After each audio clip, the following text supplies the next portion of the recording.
Good morning, everyone. I'm really sorry for the delay. There was something which I was doing, and yeah, I was trying to log in, and there had some problems. Yeah, so I hope everyone is just okay. And today, uh, I will be a bit fast, and uh, I also need your attention because it's something like to just talk something which is related to uh, related to the things which you do in future. It's just something which is just creating a base, and basically not a lot of questions come from that thing. So I will be a bit fast because it's just something which I just want you to have an idea and how it goes about it when you go to the part which will help us to understand the part if which will do the next lesson. Yeah, so before I begin, we are already since we don't have much time, and yeah, this on Thursday. That will be my last week on Thursday for me teaching. So I'll try my best to go as fast as possible, but also to make you guys to understand. And if anyone has a question, you can ask me a question. So before we start, I'll pray. Shall we pray? Our dear Heavenly Father, we come before your throne, oh God. Oh God, we know that we are sinners and just need to forgive us our sins, oh God. Oh God, just need to open our minds and give us the heart of a teachable heart, oh God. For you are the only one who gives us wisdom, and you are the only one who can measure our wisdom, oh God. Oh God, just need to be in our midst as we start our lesson. Help us to help us to be able to understand this lesson, oh God. And as I teach, help me to teach in such a way that everyone will understand, oh God. In the name of Jesus, I pray. Amen. Yeah, so begin our lesson. I hope everyone can get me.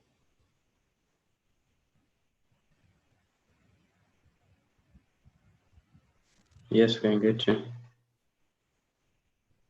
Can everyone get me? For my connection is not that good. Yes, we can get you.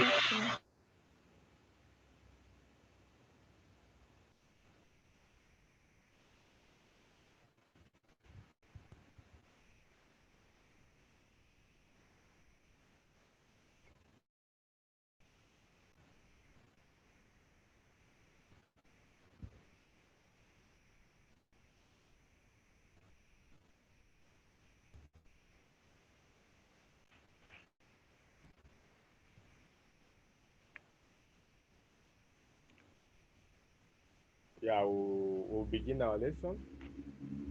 So, uh,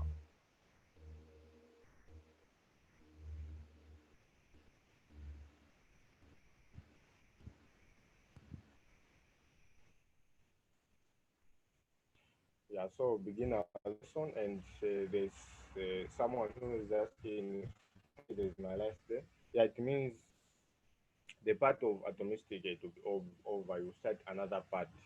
Yeah, it means that you start another part, which is chimie on solution. Yeah, chimie on solution, which is uh, which is basically you talk about the pH, the what, those things, and it's something which is very simple. And there are some of you guys who won't take it. It's only taken by MIP, BCG, and MIP, BCG, SVT. Yeah, I think that's all. Then ENSAM, those guys, the consider for you guys like Shimi on solution want to take part. Yeah, yeah, so actually, for me, I'll just like for us, we'll be done with Atomistique, and yeah, and when we are done with Atomistique, at least you have the idea and you are able to answer a lot of questions. So I think you have got a base, so it won't be difficult, even though we won't finish, but I've got a base. So I'll just do a recap. I hope everyone can see my screen, my screen sharing.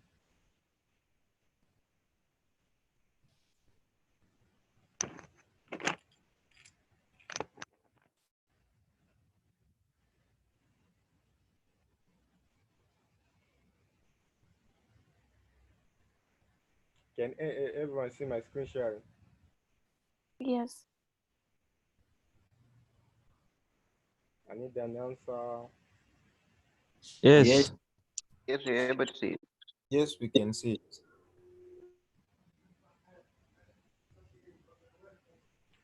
Oh, okay. So we're going to start. So a quick recap. We started Rutherford.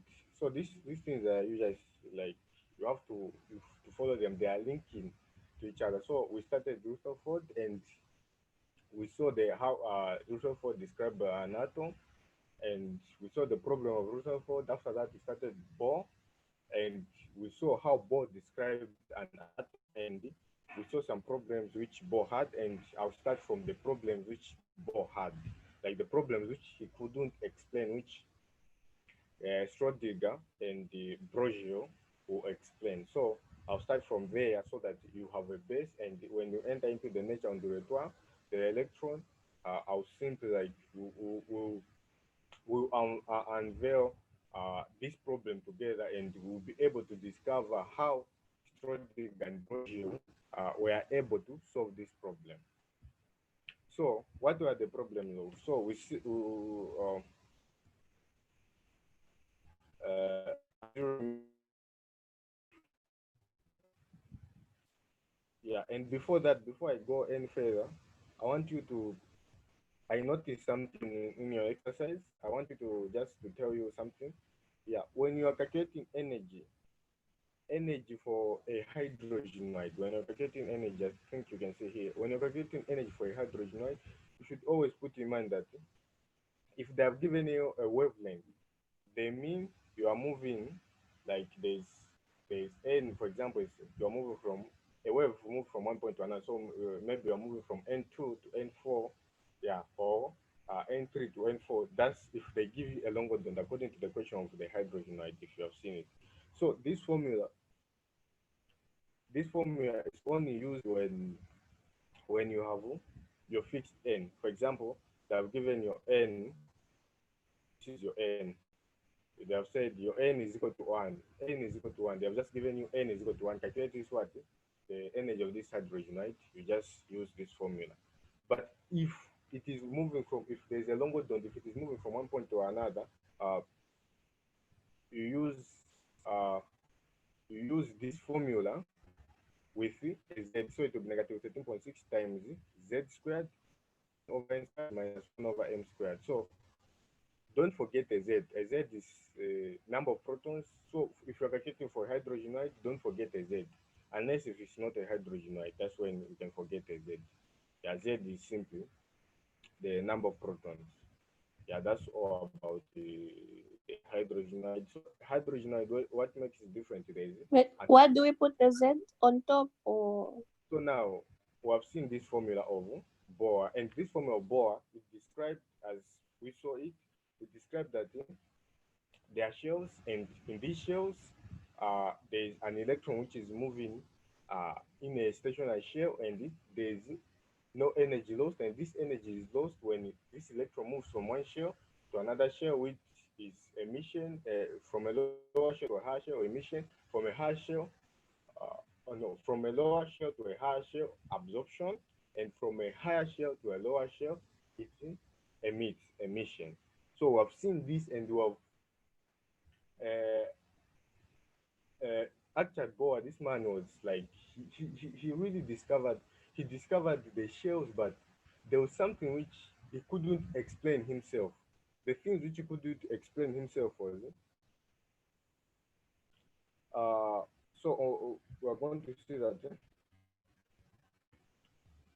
yeah, we're going to see that the theory the Bohr, so here the theory the Bohr interpreted remarquablement the spectra des principales rays d'émission de l'atome du hydrogène, mais s'est révélé incapable. So we see that this period of Bohr was able to interpret this spectra and was able to say that we've got different shells and this shell has a fixed what energy. He was able to do all that, but there was something which was incapable of doing.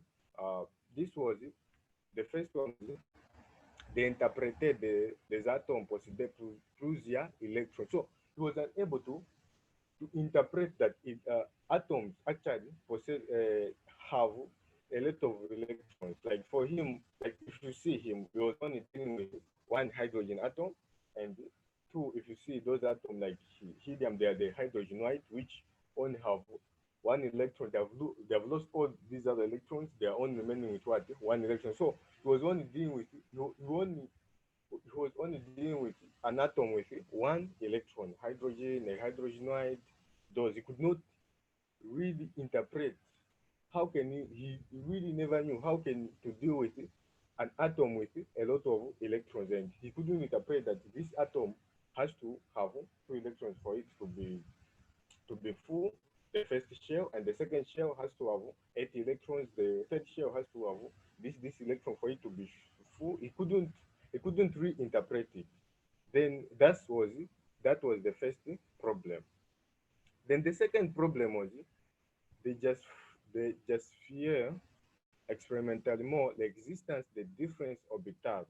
Et celle vient du fait que Bohr a appliqué à son modèle les lois de la mécanique classique. So the other problem which he had was he couldn't justify experimentally, or he couldn't tell, or uh, he couldn't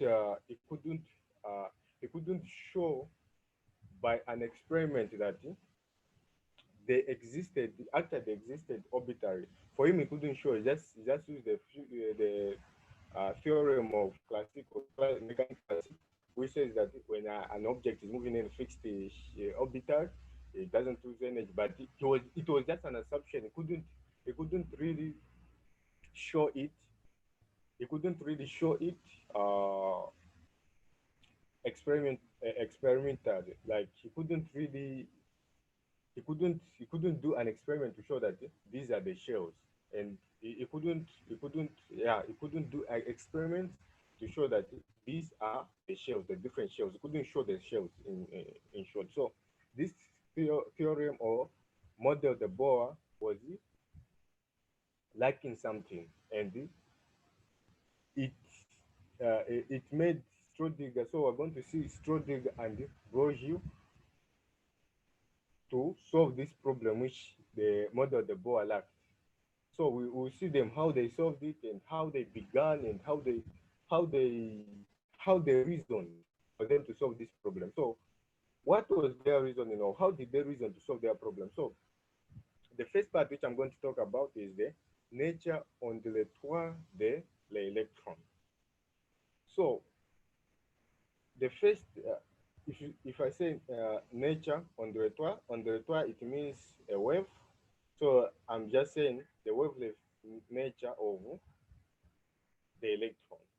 So we know that an electron is particle. So the first thing which Schrodinger, the first thing which what Schrodinger and Broglie had to solve is to find out if an electron has a wavelength nature. Is it possible, or there is an electron of a wavelength nature? If they find out that, and if they find the answer, they'll be able to tell us exactly the structure of an atom according to their findings. So how did they do it? So the first thing which they did is they started with the duality odd corpusculaire. So they started with it. So we're going to start the the double nature of a wave and a particle, like something which can exist as a particle and a wave. So how did how did they do that? Like how did how did they find out that an electron actually it is a wave and a particle? How did they find out that? So what they did first, they considered light. So the first part will be the ondes, luminance, and photons. So they considered light. They first got light, and after getting light, they wanted to find, like we already know that light on itself is a what? It's a wave. Like we already know that light on itself is a light on itself is a wave, and the only thing which we don't know is that light can be a particle. So we know, like, uh, these are things which you did in secondary. I think you remember the Young's experiment where they had put two slits, then they had made the two slits, then behind that slit they had put a blackboard, and in front of that two slits they had put a source of light, and when they have directed the light on that slit and that on those two slits, they found that there was some some interference of waves which are created, and we see that there are some interference which were adding, and there's some interference which were canceling each other.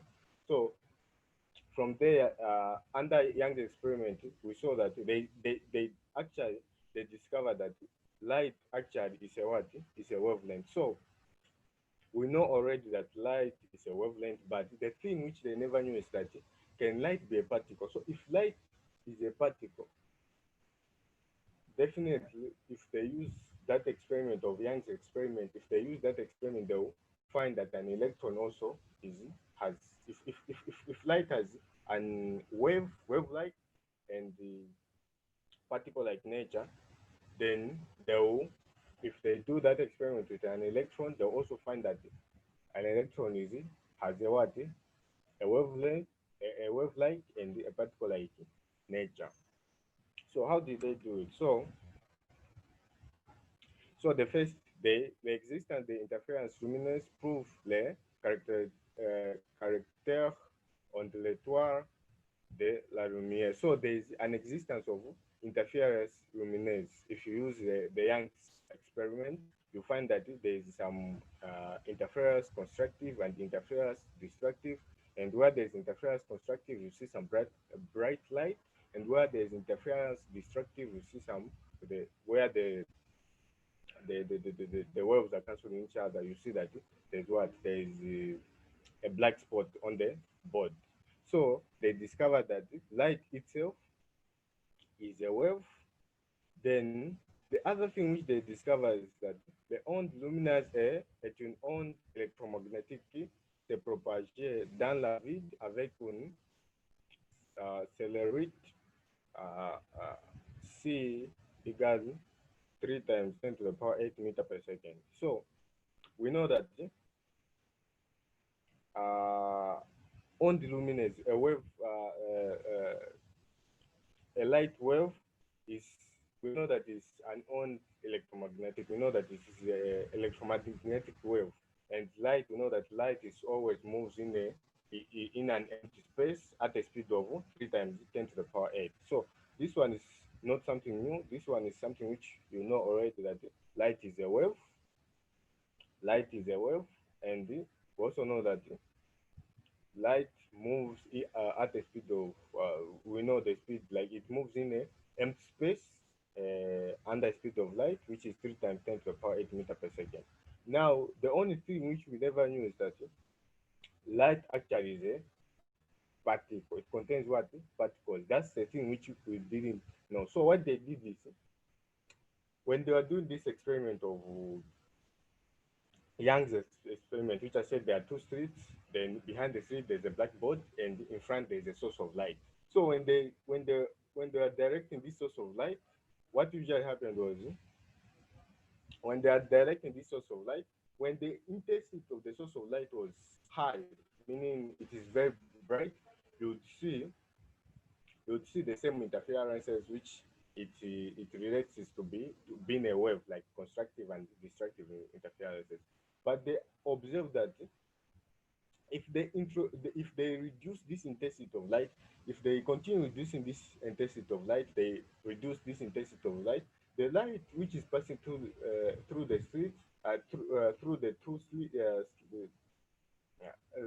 through the two slits, they discover that when they reduced the intensity, there were some points like which were formed behind those two slits, like a fixed point, like some points if they reduced the intensity, which made them to conclude that light actually is a particle which you can like you are able to find it at a certain position. Is a particle which you can find it at a certain position. As they reduce the intensity, each time they reduce the intensity, they will do discover that there's not there wasn't something which is uh, continuous, but it was producing something like small points. So yeah, it was introducing something. It was producing something like points when you pass through the two streets, which made them to realize that light is a particle. So they discover. So they know that light is a wave.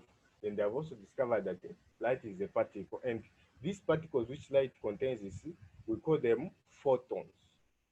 These are the photons which when I say a photon comes, this is simply energy in form of light, which comes to an electron, where we're talking about emission, absorption. So these particles which light contains are called what?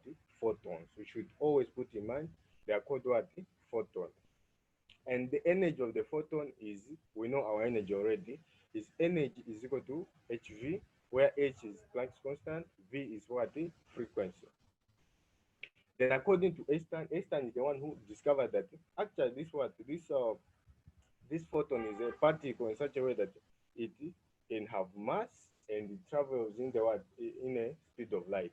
So he introduced, according to Einstein, he introduced this formula: energy is equal to mass c squared. So U m est le masse équivalent à la energy, where m is the mass equivalent at the energy. C'est une masse équivalente, mais pas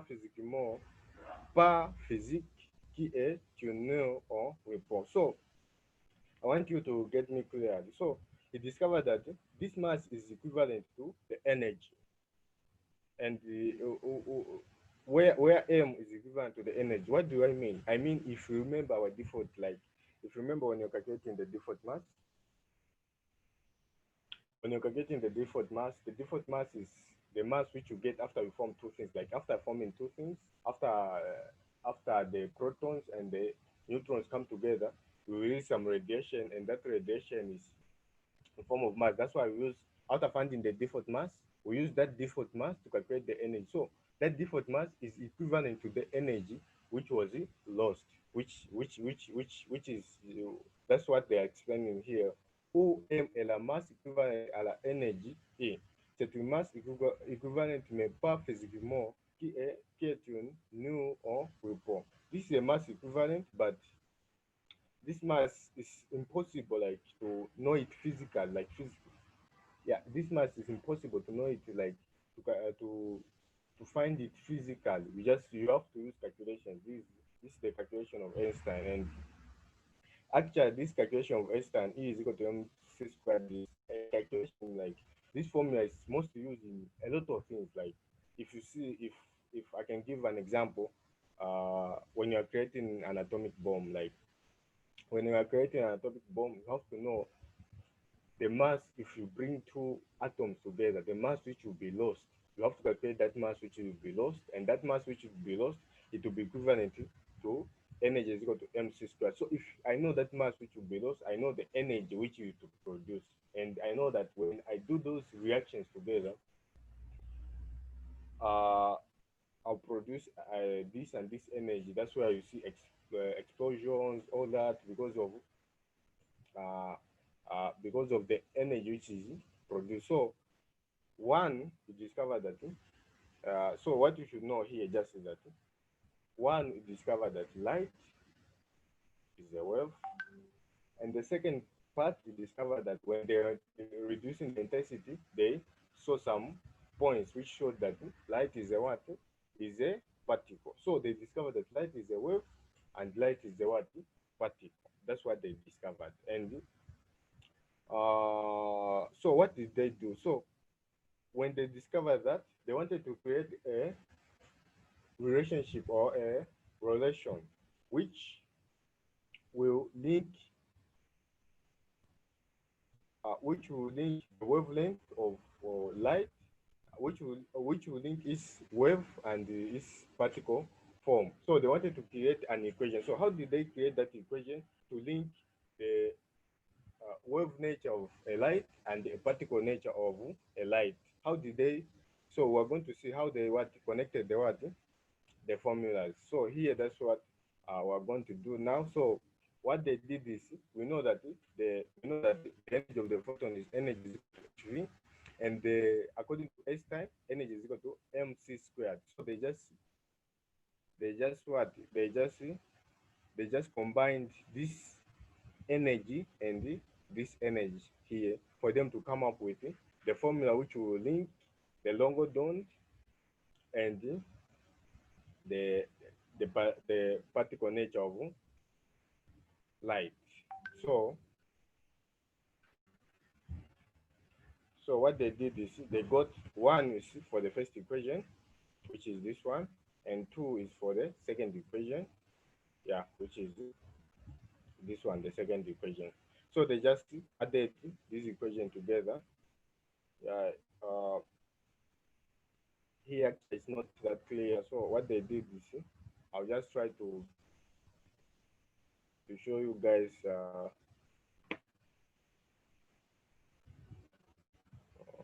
calculations.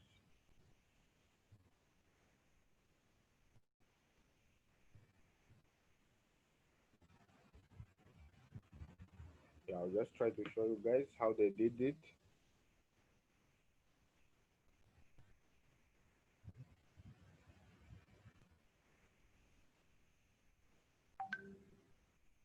No, it's not this one.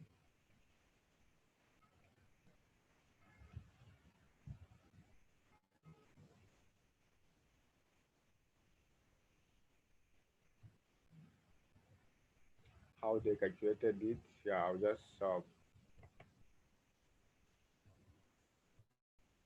yeah,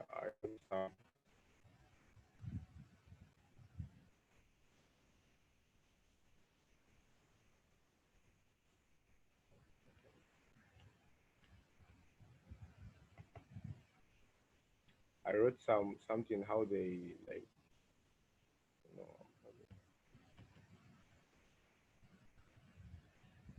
I hope you can see my sharing.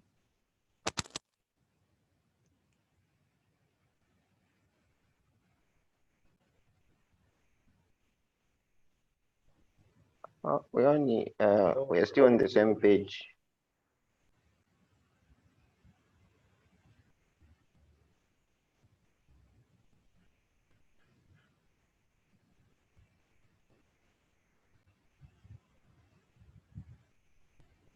Can you see my sharing? Yeah, we're able to see the same page.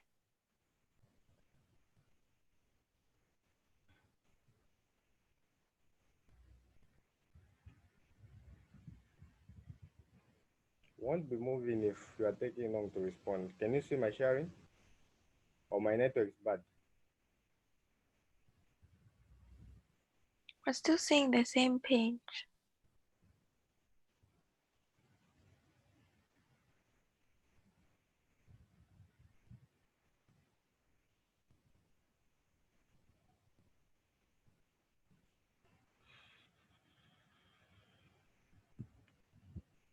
Is my sharing seen? We're still on the same page.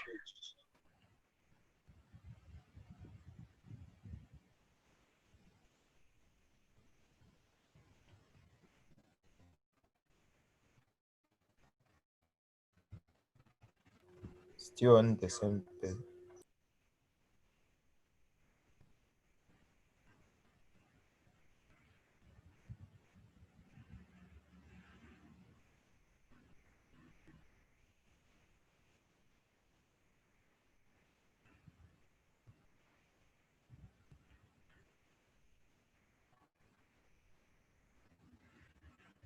You can see it now? Voila. Now it's better.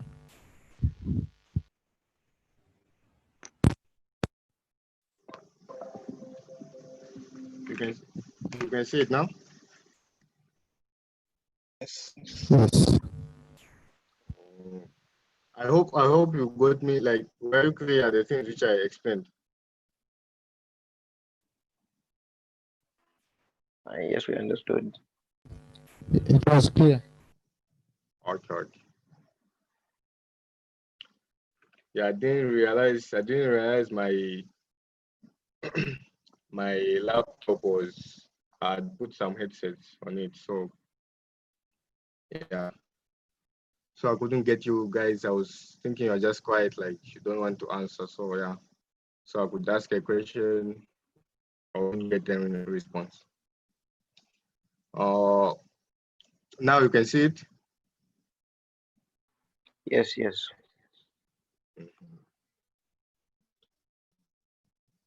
So I said we found out that light is a wave and the light is a particle. And according to Einstein, he introduced this equation, energy is equal to mc squared, which shows that light is a particle. And we know that for energy of a photon, it was energy is equal to hv, which was introduced by Planck. Yeah, Planck. So we know that h is Planck's constant, and Planck's constant is simply like the scientists long time ago, they discovered that when this an electron moves by vibrating, like light moves by vibrating, almost a lot of things move by vibrating. So they introduce a constant, Planck's constant.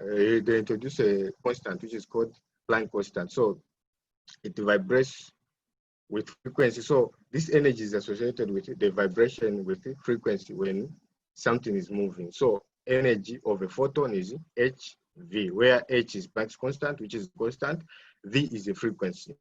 So basically, the first one is for a wavelength nature, and the second one is for the particle nature. So they try to combine these energies. They try to combine them together to form one equation. So how did they do it? You know that hv is equal to mc squared. Hv is equal to mc squared. V is equal to where when you make V the subject of formula to give us V is equal to mc squared over h. Then we know that our longer dot, the formula for our longer dot is what? C over V. We know this formula is a formula which we did already. So where there's V here, I'll just replace by where there's V here, if I do my multiplication, I'll make V the subject of the formula, and it will be C over what? Longer dot. So where there's V here, I'll just replace it by C over longer dot. And if I replace it by C over longer dot, if I do my cross multiplication, you'll find out that if I do my here, if there's just assume here there's C, it will replace C over longer dot. If I do my cross multiplication, it will give me that it will be longer dot times mc squared, then C times h, which will give us that, which will be, I'll divide by what? I'll divide so here, just assume here to be mc squared times longer dot, which will be equals to h times c. So when I divide, I do my this is the one here. So it will be c times h over mc squared, which will be c cancel, which will give us is equal to h over mc. So so basically, like you try it on your own. You try replacing where there's v. You try replacing by c over longer dot. Then you try solving the equation, which will give you h over mc. If you try solving it, you will find that it will give you h over mc, where h is a Planck's constant, m is a mass of this photon, and c is a speed of light, the speed at which this photon is moving. So this is the final equation which you have basically.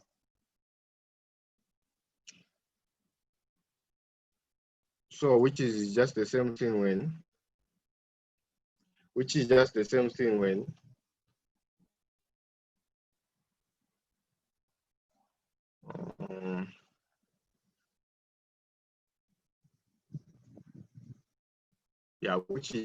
thing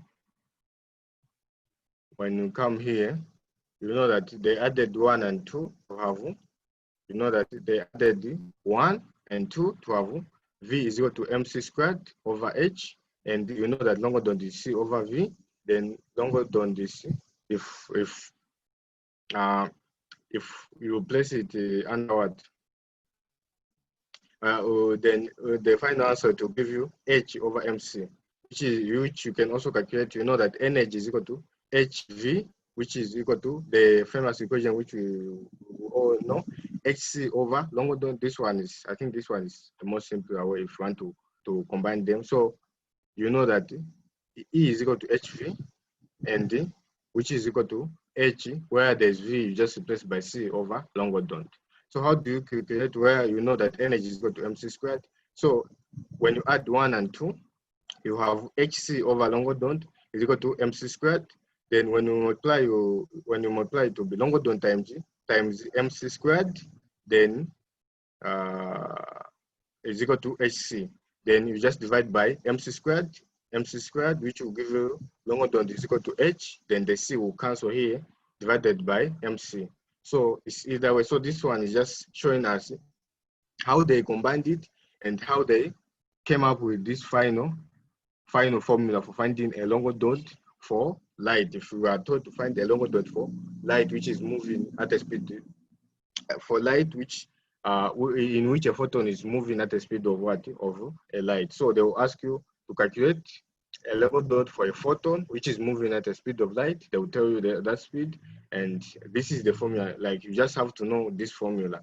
Longitude is equal to H over mass times the speed. So mass, it defines this particle nature, something which has mass, meaning it's a particle. Then longitude, it defines its wave-like nature. If something is a wave, if longitude is a wavelength, if something has a wavelength, it means it has what? It's a wave. So you have seen that they have combined the two equations together, and they have formed, they have linked a particle and a wavelength. So you see that cette relation ou figure à la fois la masse et la longueur d'onde traduit les doubles aspects ondulatoires et corpusculaires de la lumière. So we see that this duration at a time, it has mass and longitude, which translate the two aspects of light that you can find the light as ondulatoire. When I say ondulatoire, I mean a wave. Then corpuscular, I mean particle. Corpuscular is particle. Corp, like a board is, when you say board in French, is corp. Yeah, something like that. So corpuscular is a particle, and the ondulatoire is a wave. So according to the equation here, you see there is a mass, then there is longitude, which tells us that a light can be found as a wave and a particle. Yeah, it can be found as a wave and a particle. So we have discovered that light can be found as a wave and a particle. And ces deux aspects ne sont pas observés simultanément. Ils ne s'opposent pas, mais ils sont complémentaires. So you are going to observe that these two aspects, the aspect of a particle being light being a particle and light being a wave, you cannot observe it simultaneously. Like, you can't observe it like at the same time. Simultaneously means at the same time. You can't observe it at the same time. Why can't you observe it at the same time? I want you to see something interesting. Yeah, I want you, when I'm explaining, you should be looking at this final equation. This is our final equation. So why is it not possible for us to see the wavelength and its particle nature, like to see its position where it is, that's the particle nature, and how it's moving, that's the wavelength? Why is it difficult for us to see them simultaneously or to see them together? So what usually happens is, for example,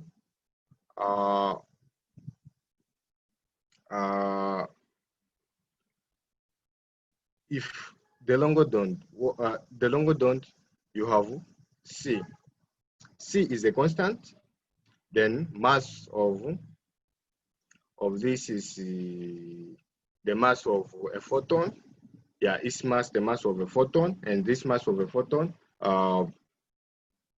it depends with the energy. So if there's high energy, the mass increases. If there's low energy, the mass reduces. That's the mass of a photon. So a mass of a photon is dependent on energy, like the energy which, as you see, according to equation of Einstein, he said that the M is equivalent to the what? To the energy. And as you see, according to default mass which you calculated, you can't always find the same default mass. So each radiation has its own default mass, and the default mass corresponds to the energy. So, for example, if this mass is big, let's assume this mass is big, like the energy which was lost was very big.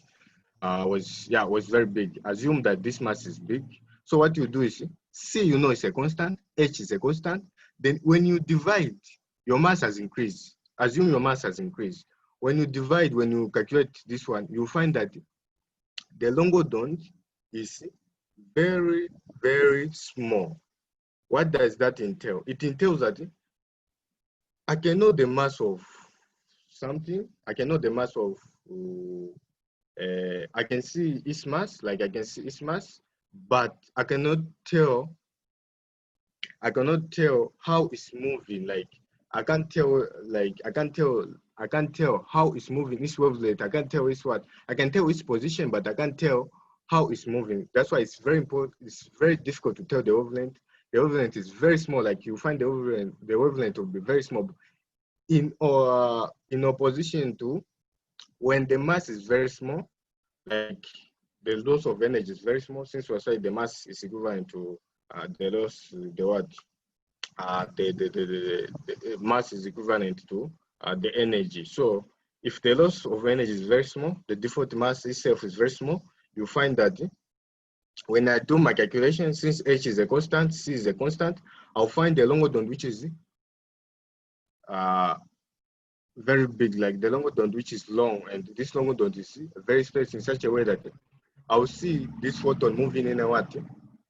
In a, it will be what? It will be moving in a slow motion, like it will be the movement won't be that the speed won't be that high, the movement won't be very fast. Yeah, I can say the movement won't be very fast. So I'll see how this photon is moving, but I won't see where it's coming from, because it's moving in a constant motion, but I can't see, the mass is very small in such a way that I can't see where this photon is coming from.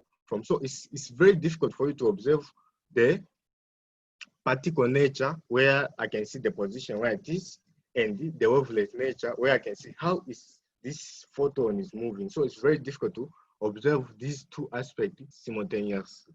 I hope that's clear. Would you just repeat one more time? Okay, so I was explaining the part which says, c'est des aspects ne sont pas observables simultanément. Ils ne s'opposent pas, mais ils sont complémentaires. So I'm explaining the part where it's saying that these two aspects, the aspect of a wavelength and the aspect of a light being a wave and the light being a particle, I cannot observe it simultaneously. Like I can't observe it at the same time in such a way that you know that when we had our equation for Einstein, we say that M is the mass equivalent, add the energy. So this is mass which is equivalent to the energy. And you remember our default mass. When you're calculating our default mass, like that formula for a default mass is a proton and electron coming together, and there will be some radiation. This radiation will be in form of energy, and this energy which is released is equivalent. This mass, this energy which is released is equivalent to the what? To the mass, in such a way that when you calculate the default mass, you change it in kg, then you calculate its energy, like the energy which this default mass has. So that was the base card. Mass is equivalent to the energy. So I was saying, assume this is the equation which we will be most using. Longer dot is equal to h plus constant over m c. So m, you see, a mass which is equivalent to the energy which is lost. And you know that for different, if we get that concept of default the mass is not always the same for all atoms. Calcium is default the mass, potassium has this default the mass, chlorine has this default the mass. So meaning mass is, in this case, I can say mass is equivalent to energy. So the mass which what determines the mass here is the energy which is lost. So how do you do it? So if there's high energy which is lost, meaning the mass here will be greater. And you know that C and H, they are always constant. So if the mass is greater, if I calculate, I know my C, then my mass maybe is 10 grams. Yeah, I can say, no, it's 10 kg. The mass is 10 kg. So if the mass here is 10 kg, when I calculate my longodont, I'll find that the longodont or the wavelength is very small in such a way that this wavelength, I can't even see, like I can't, if the wavelength is very small, like it's microscopic, I can say it's very small, microscopic in such a way that I can't see where the electron is moving. But put in mind that its mass is very big, meaning I can see its position, but I can't see how this substance or how this photon is moving. Then vice versa is also true in such a way that if the mass or if the energy, the default the mass which is released is less, like is for example is 0.2 kg. If it is 0.2 kg, when I calculate, my H is constant, my C is constant.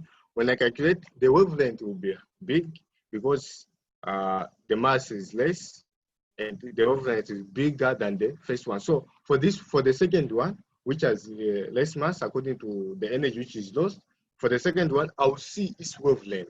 Like I'll see its wavelength. I'll see how it's moving. In simple terms, I'll see how it's moving, but I won't be able to determine its position because 0.2 grams is very small, or I can say 0.0003 grams if you something which is very small. It's very small in such a way that I can't even see how this photon is moving. I don't know if it's clear. That's why they're saying you cannot observe it. You cannot observe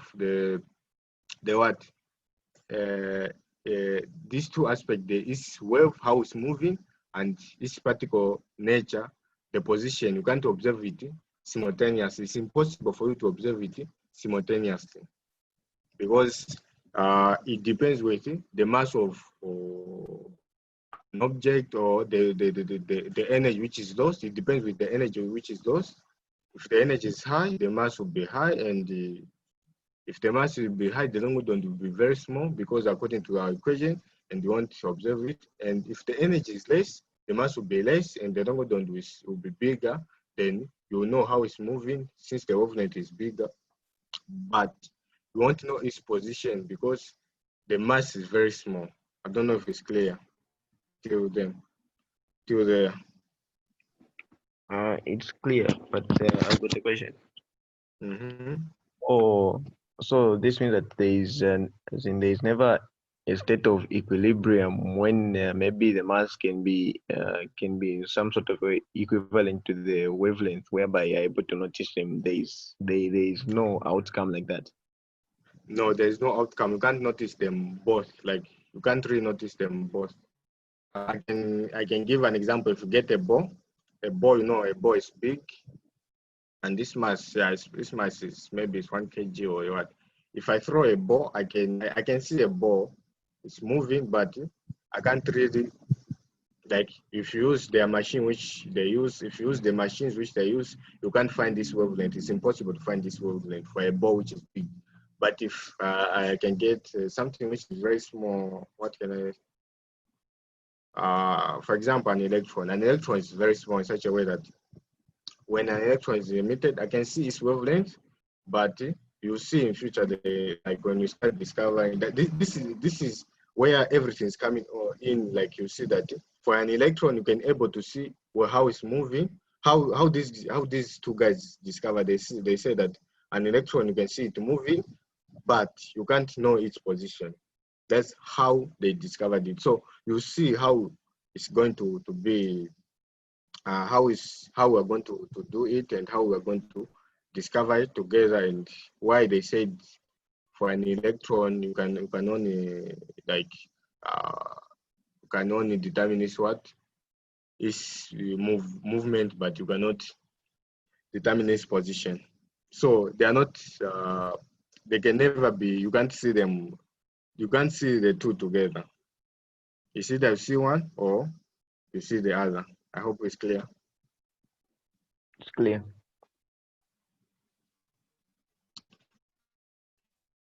So we have discovered, so the first part basically I was just explaining to say that we discovered that light is a wave and a particle. That's what you should put in mind. So when they discovered that light is a wave and a particle, they tried for an electron. And you know that an electron, we know already that an electron is a particle. So they tried to find out if this electron can have a wave-like nature. So when they tried their experiments, they tried with that Young's experiment also for them.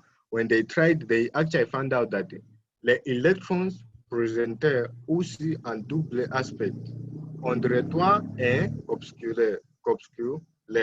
So when they did their experiments, they discovered that an electron actually has these two aspects also. It is a wave and the particle in nature. That's what they discovered. Donc, en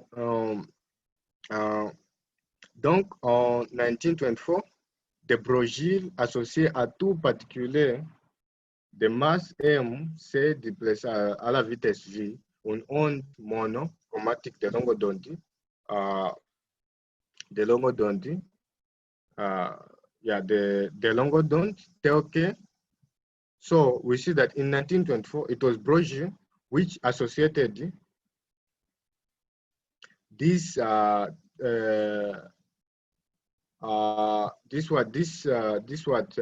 particle nature of an electron and the wavelength nature of an electron. And for this an electron, he said that an electron, it must have a speed which is determined. Like you can't an electron, like depending on how an electron is moving, it's not always that an electron is moving at the speed of light. He said that this electron has vitesse which is determined. So what he did basically was that where those for light, so we know that longueur d'onde is equal to h over mv, avec p is equal to mv. P is the quantity of movement and t is equal to h3. So what he did, we know that our formula for light is longueur d'onde is equal to h divided by mc. That's our formula for us finding the light of if we link the two equations of Einstein and the equation of Planck together, they found out that this was the formula which I already talked about.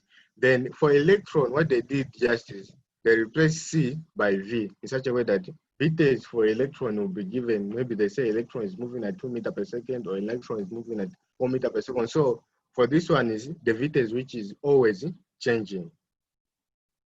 Yeah, and you know that the mass of an electron is fixed, but the vitesse is the one which is changing. So for this one, the mass is fixed and the speed, Vita's speed, which is changing 2 meters per second or 3 meters per second or 4 meters per second. So that's how an electron is. But for a photon or light, C is constant, H is constant, but you see the mass in relation with the energy, the mass which is equivalent to the energy which is lost. So yeah, the energy which is lost, which is, so it's the mass which is what changing according to the energy which is what lost, if you remember the difference the mass. But for an electron, the mass is constant. We know the mass of an electron, and what is changing is what? Its velocity, its movement. So set hypothesis, de Broglie a pu être vérifié expérimental en 1927 par Davison and Gemma diffraction electronics. So this is basically saying that this hypothesis, like this formula or what Broglie came about was finally, or was performed experimentally in 1927 by Davison and German. And when German, when they did an experiment, we saw that they actually found out that this was it has a wave-like and a particle-like nature. So what I'm trying to create here is that an electron is both wave-like, a wave-like and a particle-like nature, like light. And if the equation where they see, just replace with V. So this, like this equation of the longer dot is very important in such a way that it will tell us how now we view the position of an electron. Where can you find an electron? This one will tell us where can you find an electron, and does this shell really exist, which Bohr assumed that there are shells? Does this shell really exist? So what we'll do is, when we go down, we see that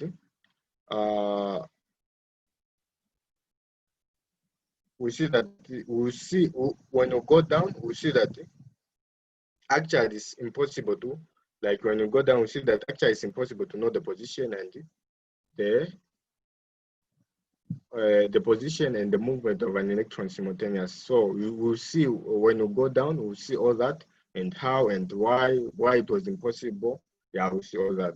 So after that, there's ordre de grandeur de la longueur d'onde associée à l'électron. So this is the magnitude of the wavelength associated to an electron. How do you calculate this magnitude of a wavelength which is associated to an electron when an electron soumis à une différence de potentiel? The electron possède une energy. So we see that how do you calculate the longueur d'onde associated with an electron which is put at a potential difference. Potential difference in such a way that when something is put potential difference, you direct the charge at an electron, and it's a charge which is making that electron to move. So if it is a charge which is making that electron to move, how do you calculate this longueur d'onde? So you have to know the formula. So most of the times, basically, I don't usually see questions on these things. Like these things, they're just explained, and after explaining, there's only one part where they bring some questions.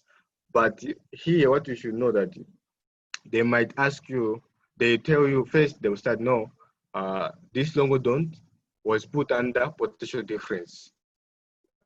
This electron was put under what potential difference? Calculate its longueur d'onde. How do you calculate its longueur d'onde if it was put under potential difference? It's different when this electron is moving on this one. It's not put under a potential difference. That's where you use this formula.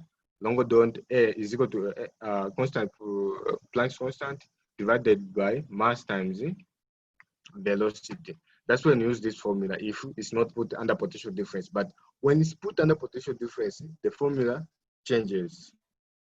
So you know that when an electron is put under potential difference, when a charge is directed to an electron is made to move, which is this energy, the energy of kinetic energy in which an electron is moving, is equal to electron volt.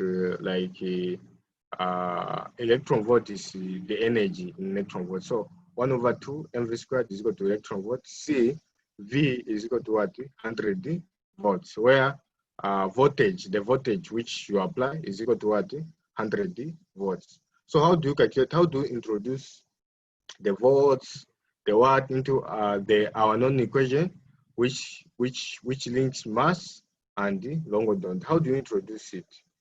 So when you come to this equation, after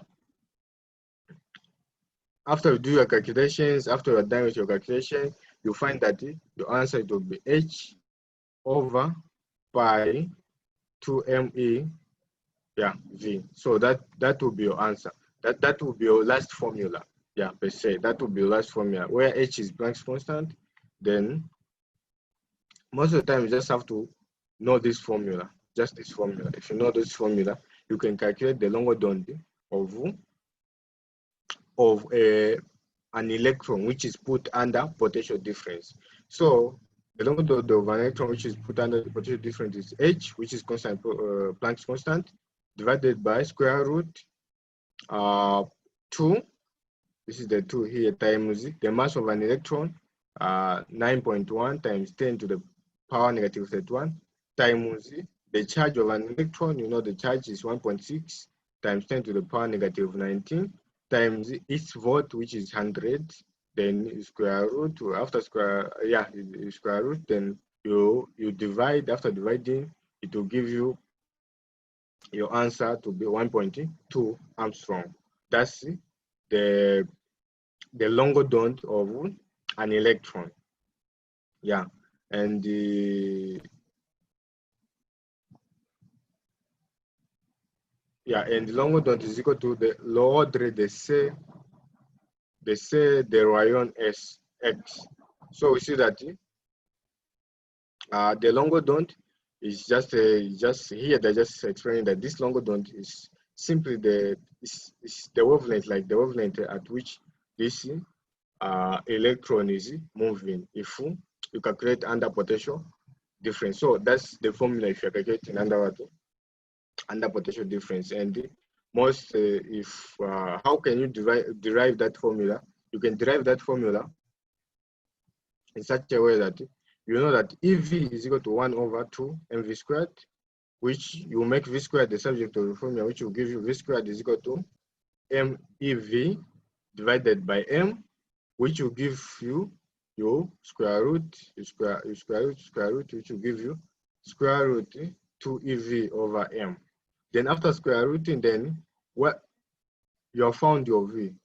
So this is your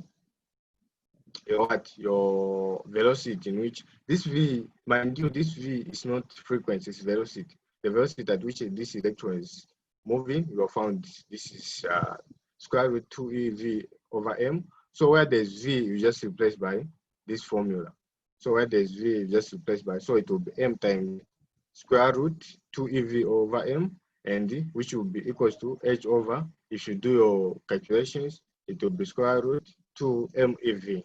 That will be your answer. So this is the formula for you to use when an electron actually is under put, it's put under what?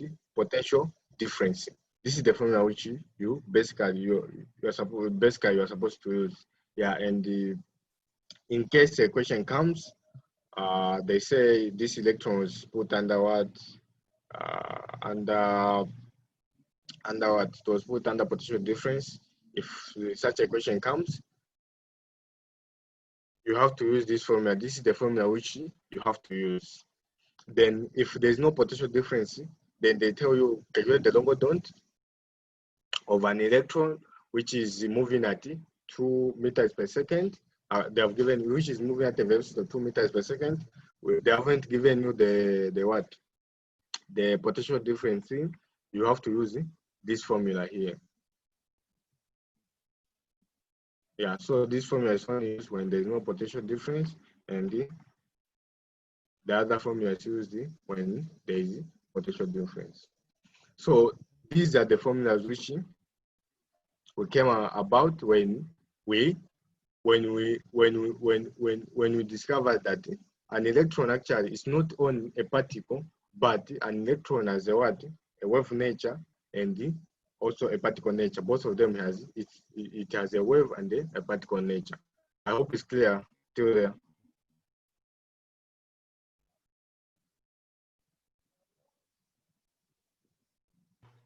I have a question. I can ask. How did you find what is h over square root of 2m ev when that is m times that square root of 2e ev over m? Okay, that's actually a nice question. Let me just try to share something. I show you how you find it, like the steps and how they moved in finding the answer.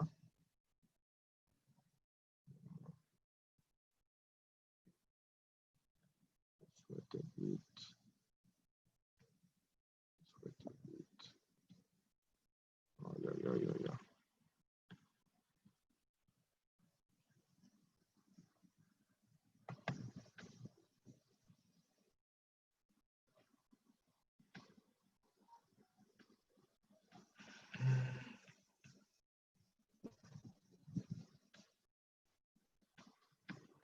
Can everyone see my screen?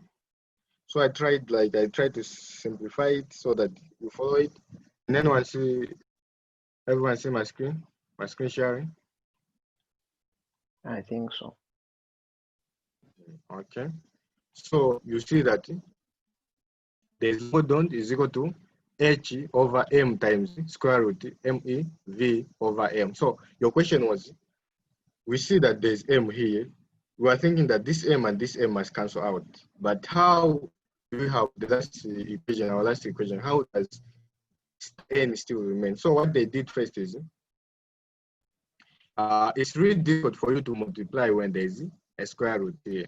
It's really difficult. So what they did first is they tried to remove the square root first, and you can only remove the square root by multiplying the whole equation by power 2. So you know that if I multiply, you know that square root is just the same as 2ev over m to the power 1 over 2. So for me to remove this square root, I'll just multiply by 2. So if I multiply by 2, meaning the 2 and 2 they'll cancel out, I'll only have 2ev over m. Then my m also, the m this side also I'll multiply by to the power 2, which will give me m2, and this one h2. Then this one will give me by 2, longer than 2. Then after that, now my equation is simplified, and I know I can calculate I can do the calculations now. So after I do the calculations, you see that the m here will cancel, the m here will cancel, remain with just m here.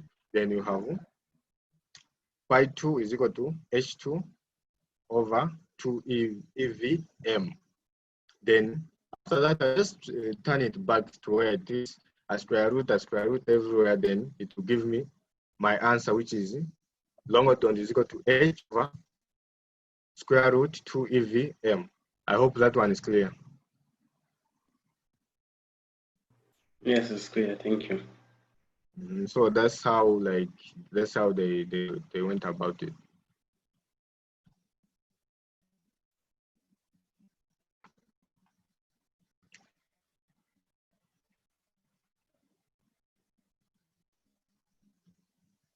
Yeah, so we've discovered, so like now where we are now, we've discovered that an electron, we've discovered something which Bohr could not describe, which Bohr could not describe. We've described that an electron actually is a particle and a wave. It can be, it has a wave-like and a particle-like nature. We have discovered that. Now, after discovering that, we'll go to the principle de incertitude de Heisenberg. So what did Heisenberg do? So the first thing what Heisenberg did, I'm going to start with this example. You see that considering un particular the mass m is equal to 1 grams. So we consider a particle whose mass is 1 gram. C'est displacé à la vitesse de 1 meter per second. This mass is displaced at a speed of 1 meter per second. La longueur d'onde associée est, so we see that longueur d'onde, according to our equation, is longueur d'onde is equal to h over mv is equal to, where there's h, I put what? Planck's constant and divided by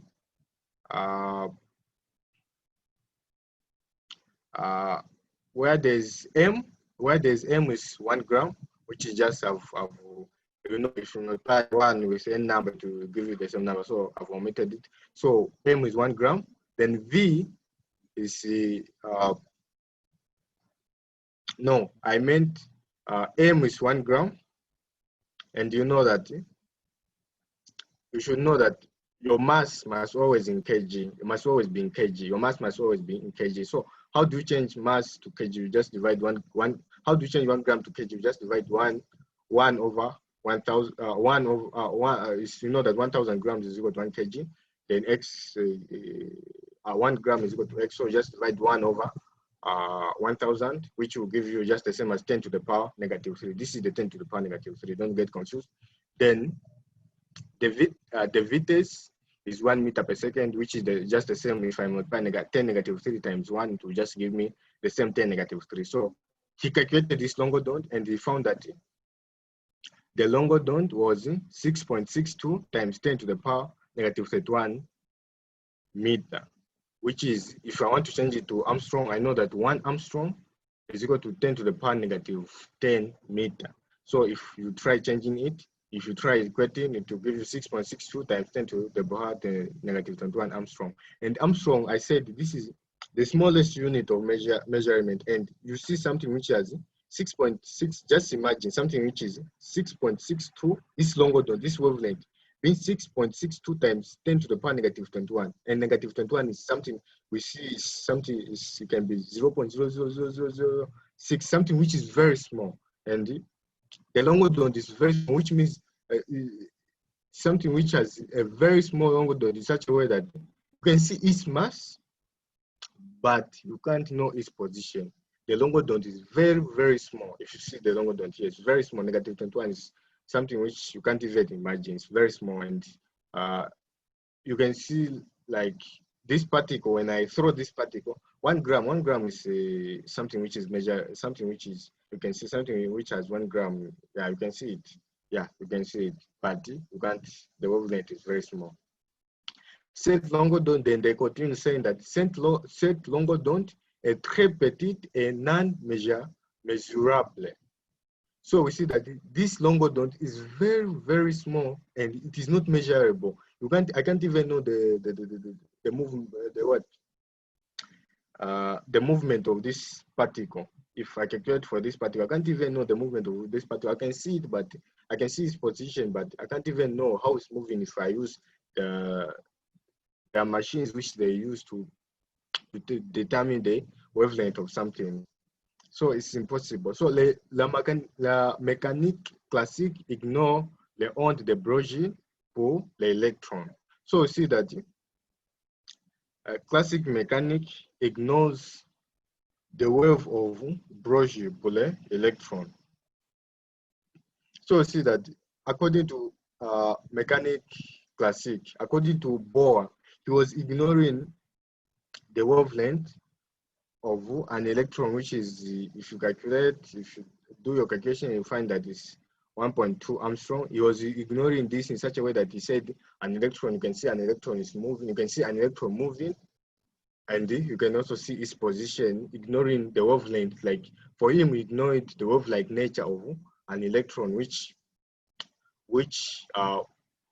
made him to explain in such a way that you can see an electron at the same time, and you can also see its movement, which was just an assumption. But when these guys Schrödinger and Broglie did their experiment, they found out that actually it's impossible to see its wave-like nature, its movement, and its what?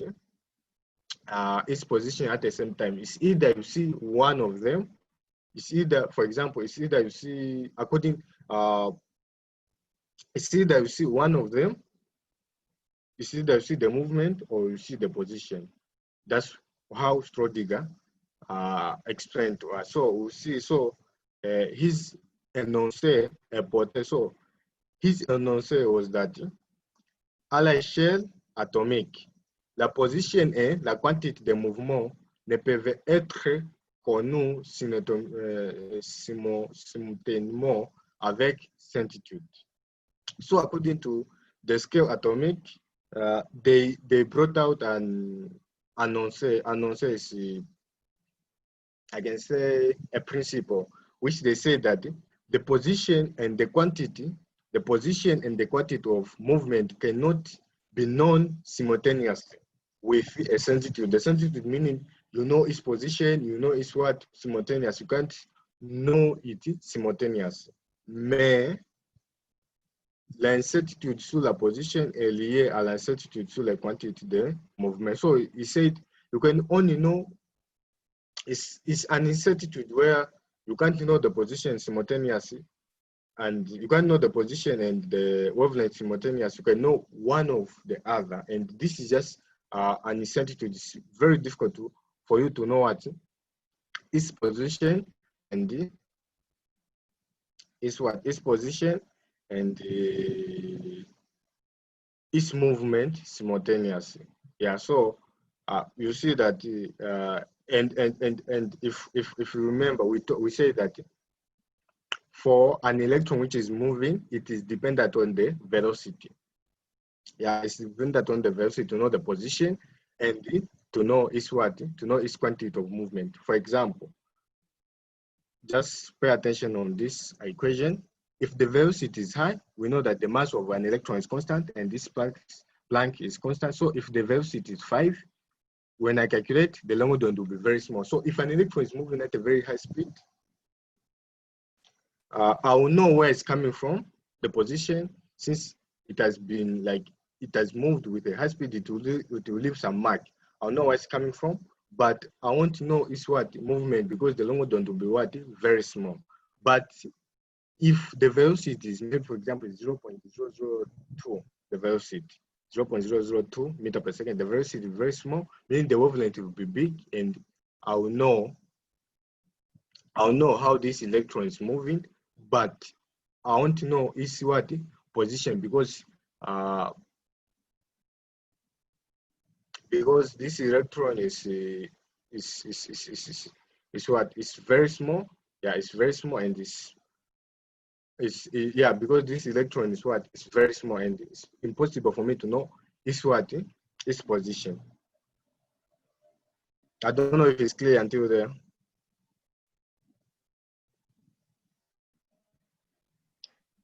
It's clear, but I just have one question. Mm-hmm. In fact, it's more of a concern. On that equation that we have there, the one, Yeah. the wavelength, Mm-hmm. the result that we had, that M, was it supposed to be M or it was supposed to be the wavelength? Or M is meter. So M is that meter. so it's Wavelength the length. is, yeah. You can ask? Oh, okay, understand. You have understood? Yes. Like when you are finding wavelength, you find it in meter first, then after finding it in meter, you just change it to it depends where I want to change it. So here they are just changing to Armstrong, but if the one which you are calculating, the one which you are in your question, you are changing to nanometer. So yeah, so M is just the length, like the wavelength, length of the wavelength. So yeah, so I've discovered all that, and this incertitude, so the position incertitude, meaning you are not clear where the position is. So this incertitude sur la position est liée à incertitude sur la quantité de mouvement par les relations. So this is the relation which you are supposed to know, and it usually like they ask questions on this one most of the times, like they ask questions. So what you should know is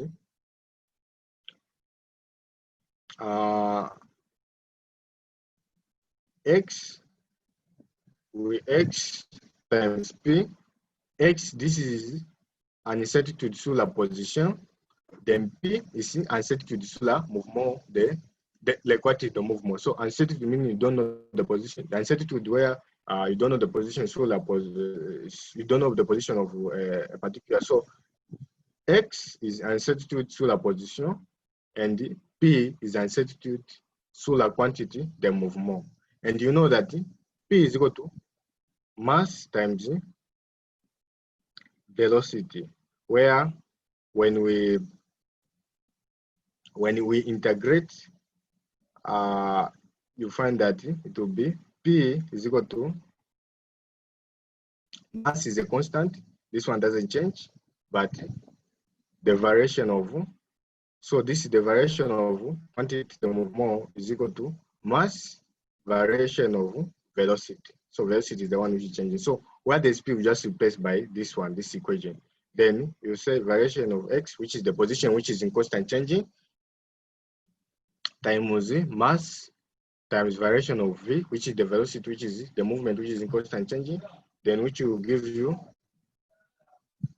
which will definitely bring you to the uncertitude of position times the uncertitude of movement is equal to, you just divide, since here there was m, so you just bring, like, you just divide by m, which will have h over 2 pi m. So you just bring m the other side in simpler terms. So it will be certitude of x times the certitude of velocity is greater or equal to h over pi m. So this one we can just write it as the certitude of x times the certitude of v is equal to, you can just present it, if you want, you can just present it is equal to, since it is less or equal to, you can just say is equal to h over 2 pi m. If it comes with the calculations, then most of the times they will give you one, they will tell you to find one. For example, they can give you the velocity, then they tell you to find the incertitude sur la position. So they can tell you to find the incertitude sur la position. After they give you the change in velocity, they've given you the velocity already. So you just make this one the subject of the formula when you say, yeah, x times variation of x times variation of v is equal to h over 2 pi m, where you can make a variation of x the subject of the formula where you divide by variation of v. If they have given you v, then you find your variation of x. This is something which is like, you just have to know this equation. If you know this equation, you'll be able to calculate. Most of the time they tell you calculate the uncertitude of this and this and this, and you should also put in mind that mass must always be in kg. Never calculate using mass which is in grams. You change it to kg. So I have two examples for you. We have a microscopic object where mass is equal to, microscopic meaning something which you can see, where mass is equal to 1 gram. Its velocity is equal to 30 meters per second, and its variation in velocity is equal to 10 to the power negative 5. Then they have, here the question was for you to find the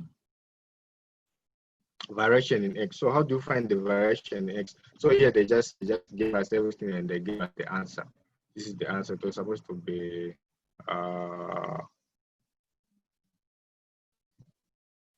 after calculating, it was supposed to be 3.5 times 10 to the power negative, I think it was supposed to be to the power negative 5. Yeah, if you try patching your calculator, find here, I think I missed it. I didn't write anything here. To the power negative 5 or power negative 6. Yeah. So how do you calculate? So simply, the most important thing is you have to know how to calculate it. So you know our equation is incertitude of x times incertitude. Yeah, I think you can see here at the base.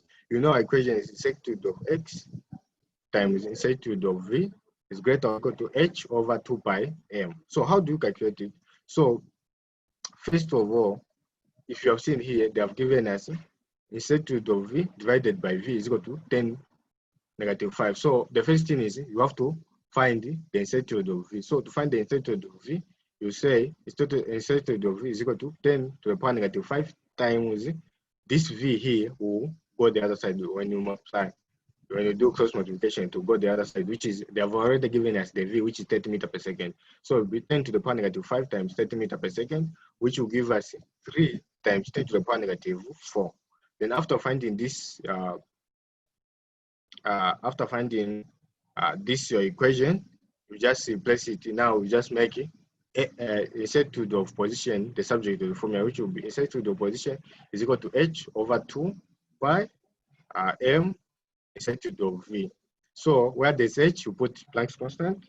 Where there's 2, divided by 2, where pi times, where there's m, you put this mass, the mass they've given us in kg, so you have to change it to, they've given us in kg, so in grams, so you have to change it to kg, which will be 10 to the power -3 kg. Then incertitude of V, which you have found after multiplying by the velocity, which is 3 times 10 to the power -4. And if you do all that, it will give you incertitude is equal to 3.5 times 10 to the power -28. Yeah, I wrote here just that I never saw it that it was ending, so I wrote it to the power -28 meters. So it's the same thing with the microscopic also. The microscopic, they have given you the mass of an electron, and they have given you the velocity. They have given you the variation of velocity over velocity, its value they have given you, and what you do is first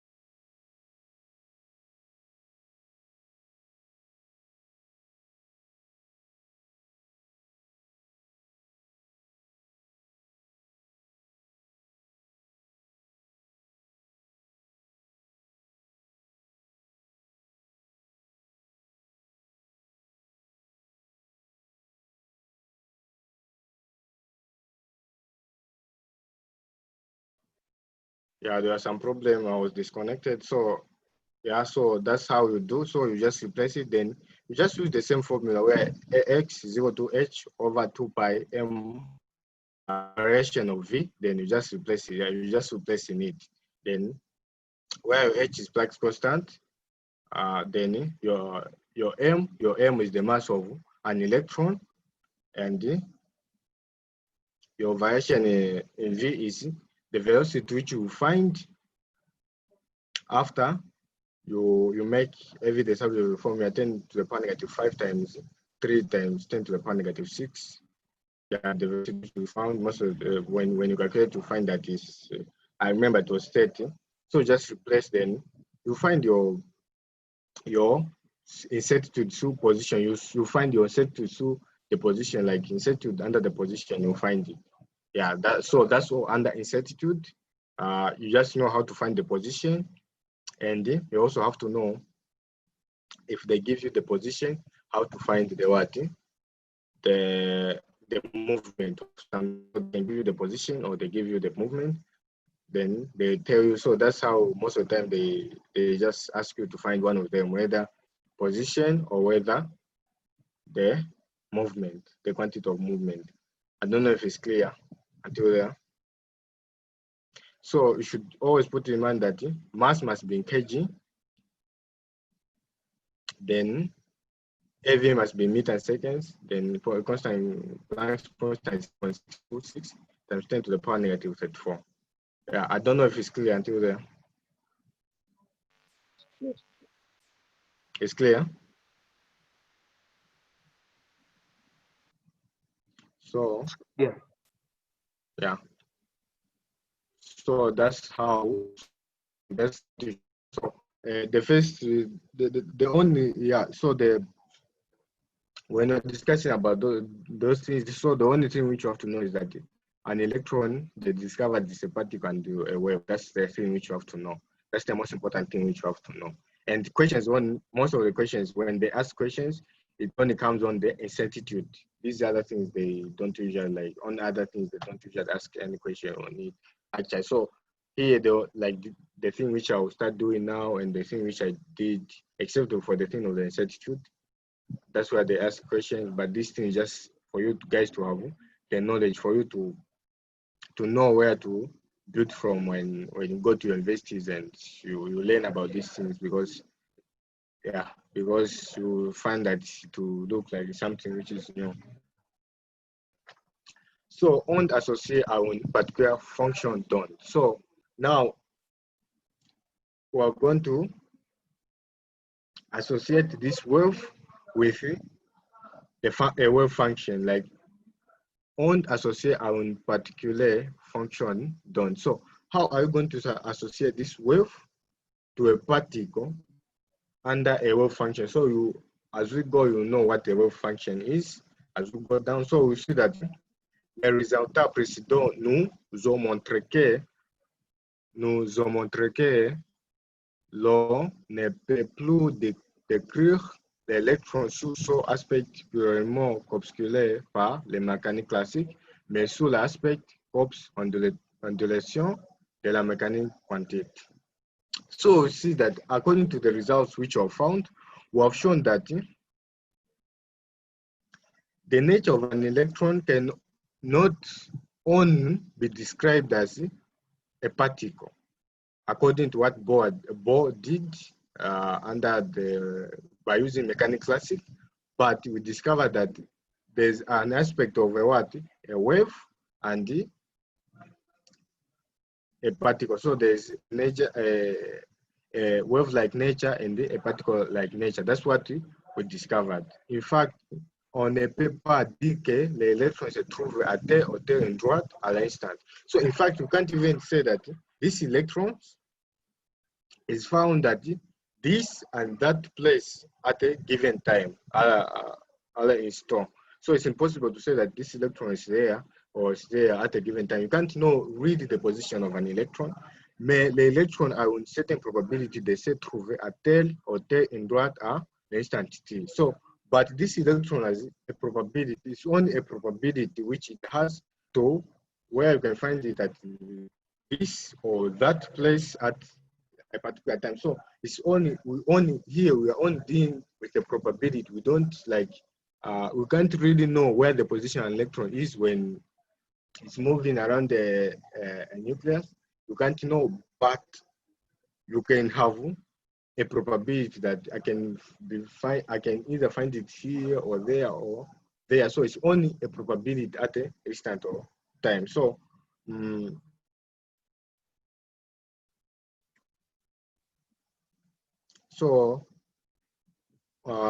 it continues to say that on ne peut pas définir la trajectoire de l'électron, mais un nuage électron. So as I explained earlier, you cannot know the path of an electron, you cannot know its position, but you can only see like you see it changing position in such a way that if it's changing position, you can even think that there's a cloud of electrons, like there's a lot of electrons, because it's in constant change and the changes very fast. So you cannot determine its path.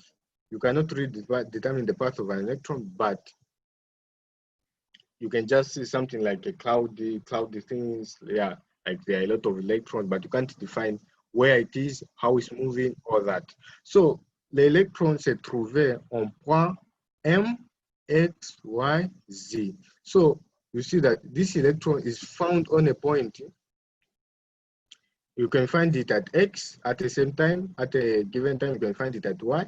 You can find it at Z. Like you can't really know where it is. It is an incertitude in position. L'instant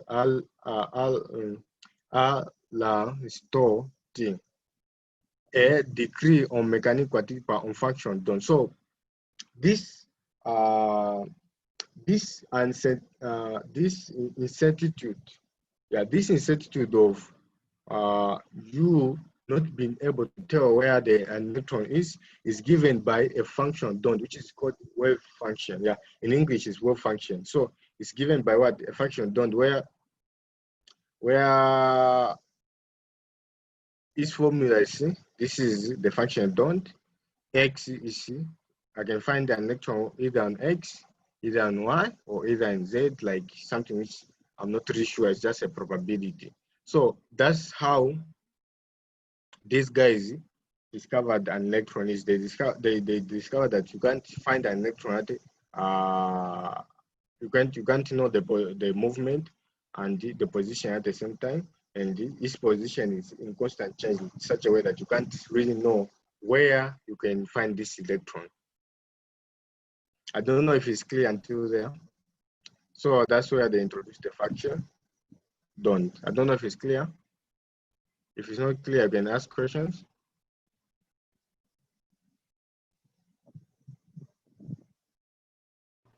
I think it's clear.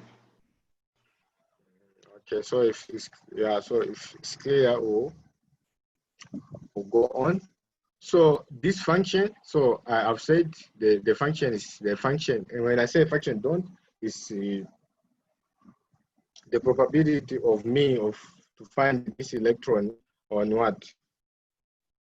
Yeah, the probability of me to find this electron on either X, Y, or Z when I say the function. So the function don't s'appelle le function don't do corpusculaire. So it is the function don't of a particle. When I say function don't s'appelle la function don't do corpusculaire. So elle servira d'intermédiaire pour connaître le mouvement du corpusculaire. So it serves as an intermediate for us to know the movement of this particle. For me to know the movement of a particle, most of the time was the function what don't, according to Broglie and Schrödinger, which we say that we can either find it an electron at X, at Y, or at Z. And elle n'est pas de signification physique, mais la carré de son module.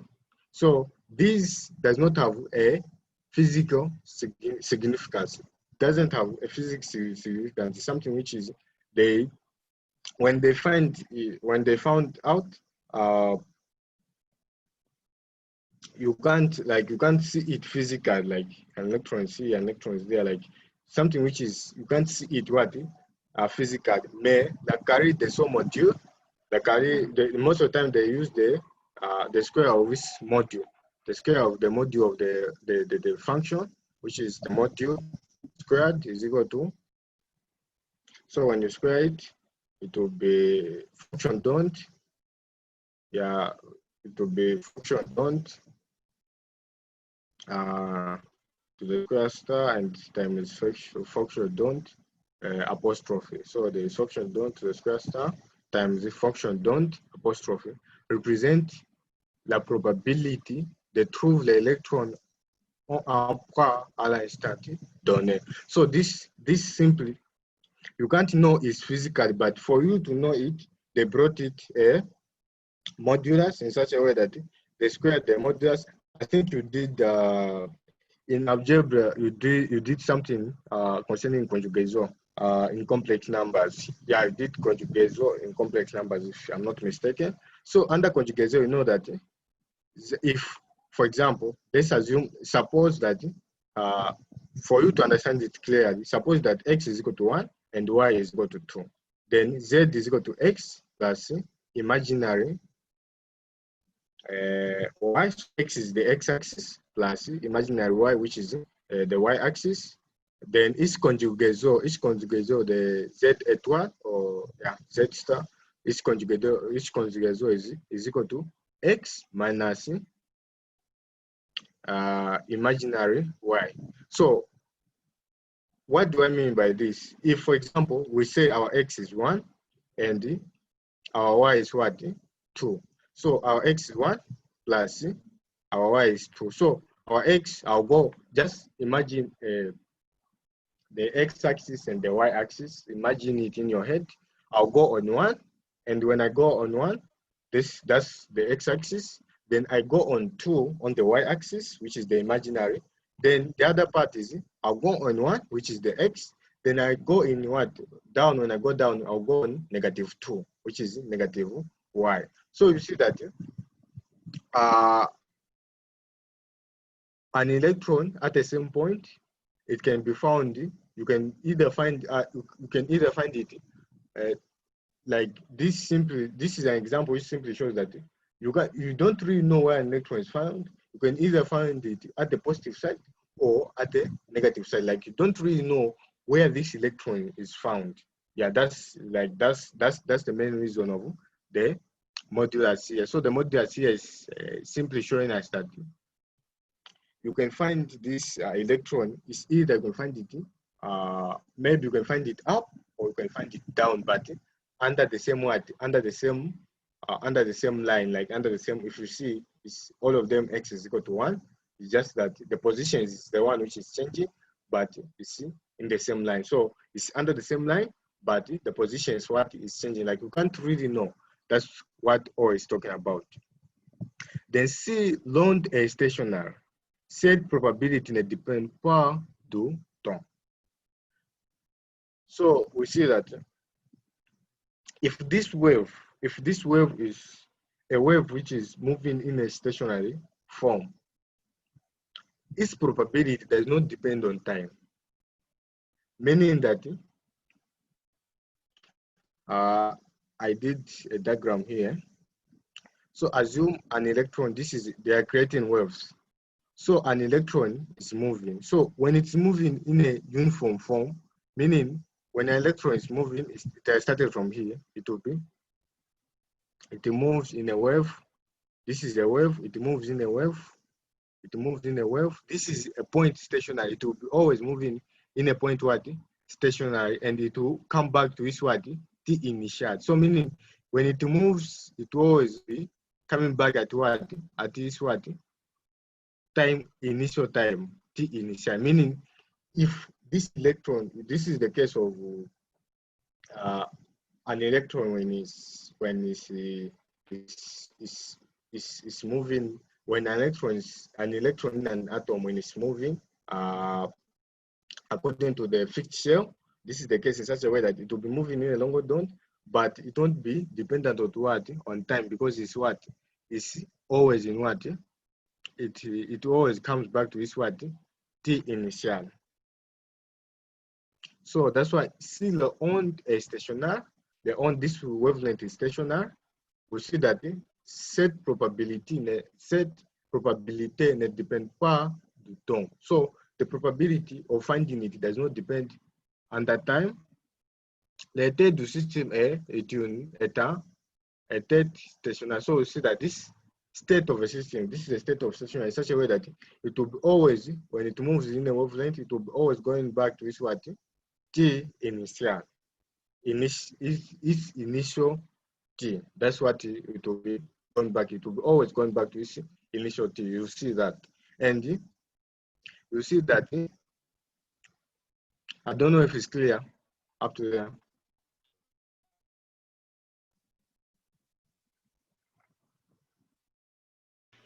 Yes, clear.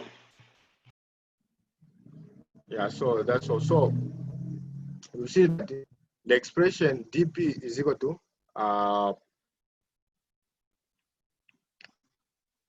this is variation of P is equal to variation of movement, which is moving in a variation what? This variation of P is equal to function don't étoilé times function don't times dt, where dt represents the probability de trouver l'électron dans l'élément de volume dt qui est le poids m, x, y, z. So when you get this, when you use this expression, so when an onde is stationary, you find that the one which would depend, the thing which it will depend on where you can find the electron is the volume of something. For example, you are given this block. Yeah, you are given this block. So for me to find an electron which is moving at this petit volume, at this small volume, it will depend with the volume which I'm looking at, and for me to know where it's like, for me to know its movement, I have to put in mind of the volume, not the time, since it's moving in what, since we've said that we know that this block is stationary and the electron is moving in a what, in a on stationary, and what it depends for me to find the what is where I've been given the volume, where like the place where I've been given to look for this electron, like the place which you have been given. So it's a probability for me to find the probability for me to find an electron at this smaller part of a volume. It doesn't depend on time because this block is constant. It only depends on the what, the part which I've been given, and I know that this electron is moving. It has a bond which is uniform in such a way that when it's moving, it's going back to its T initial or its initial T, its initial time. Yeah, so we see that this is basically the formula. dp is equal to longer don't function don't equal a square times dt. Yeah, which is just the same as function don't wave function equal a times the function don't times dt. So this one you don't even need to know the formula. Like the formula is not really important. They will never ask you any question. It's even like it's they say it's very complicated in such a way that you have to know your function don't, and most of the time they don't give us function don't. So they will never jamais will see any question connecting to these things. Yeah. So I'm seeing it's 11 hours already, and our time is up, but I wanted to do condition, and so I don't know if we, yeah, so I don't know, you can just give me 10 minutes, yeah, since you did a bit, just 10 minutes, I just finish the condition so that the next time when we meet,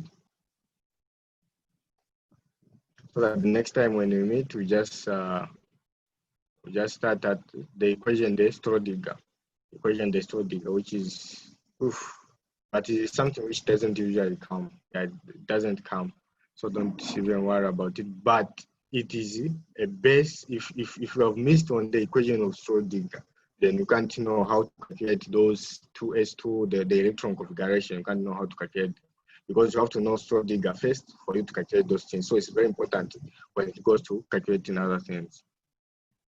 So condition are complete by the function don't. So what condition are fulfilled by this function don't, which I've said that is a probability where we can find an electron at either x, y, and z. So you see that let's sum the probability attend to a volume infini a1. So if this if you are told to calculate the sum of, like, if you are told to calculate the probability of a particle which has a volume which is infinity, like a volume infinite meaning something which is very, very big, you can't even calculate, we just assume that its probability of finding an electron there is equal to 1. This is something which you just have to know. And yeah, this is something which you have to know. And you should also know that on DK, la fonction est normalisée. On DK, la fonction est normalisée. So if it's a volume infinite, like they tell you something very big to find the electron there, you just say the probability, the sum of the probability is equal to what? To 1. And cette condition de normalisation implique que la fonction don't tend de 0 à l'infinité. So we see that this condition of normalization, it impliques la fonction don't meaning it moves from 0 to infinite, like just the same when I write 0 to infinity, meaning is the volume of this particle is very big. The volume of this substance is very big, and for me to find the electron is just equal to 1. And the function don't, the second way, the function don't doit être régulier. Elle doit varier progressivement et ne pas présenter de discontinuité. So this simply means when this electron is moving at one position to another position, it must move in such a way that it is regular, in such a way that when it is moving, it's supposed to be moving in a continuous form. What do I mean? I mean, supposed to be moving in a continuous form. It's supposed to be making like it's making a wave. Not when I see an electron here, then it stops. The other time when I see an electron, I see like it stops. Then it creates a discontinuity. Like it stops. Then the other time I see an electron the other side, like I can't even like it's something. Discontinuity is something which is it moves, it stops. Then I start from somewhere else again. It moves, it stops. No, it's something which is moving in progressive. Like it's something which an electron is moving. It moves up, it goes down. It moves up, it goes down. It creates something like a wave when you see moving. That's what you should put in mind. Those are the conditions which you have to feel. And the function doit être uniforme. It's supposed to be uniform. Il ne peut donner de l'espèce. Il peut avoir une seule value de function done. So you see that this function done must be uniform in such a way that if, for example, if according to what we said, if we see that this electron is this one is an electron, we can find it either here or down. So when I find an electron here, I should find it on the same what? On the same position. For the wave down here, I should find it on the same position here. I shouldn't find the other, like this electron here, then the other one, since you can only determine you can only determine whether it's X, Y, or Z. So you can only determine when you see it, you can see it under two forms. You can see it you can see it either on top or down. So when I see it here, I should also see it here. Like it's something which is uniform, and not when I see it here, then the down part I see it here. That will never happen. It's something like, for example, you see it on 2 positive, you have to see it on what? 2 negative. You can't see it on 2 positive, then I see it on what?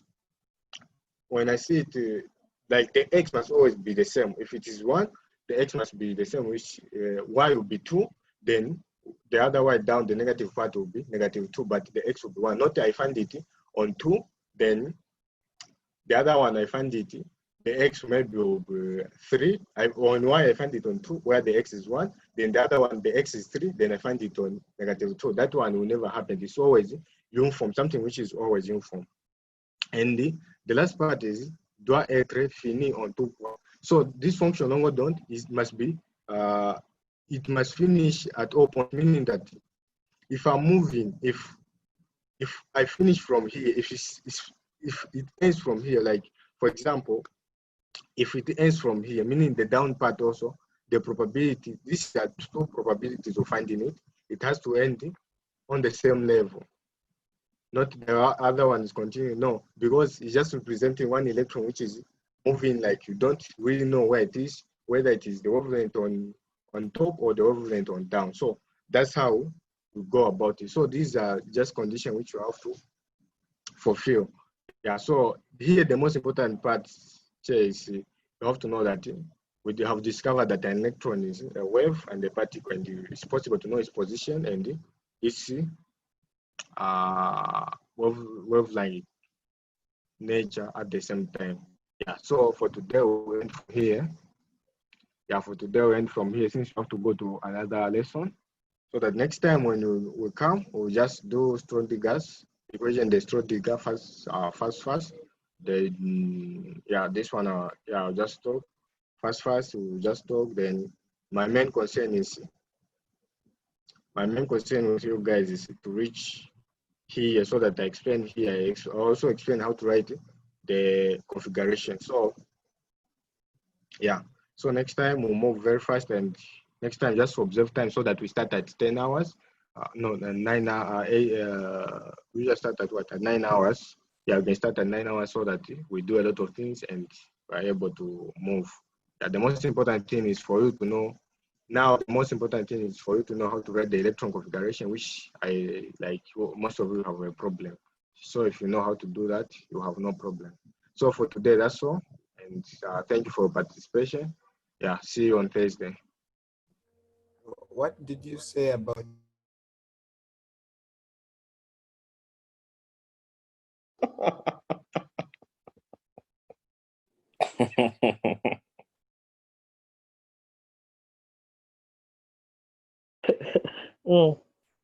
Your question was what?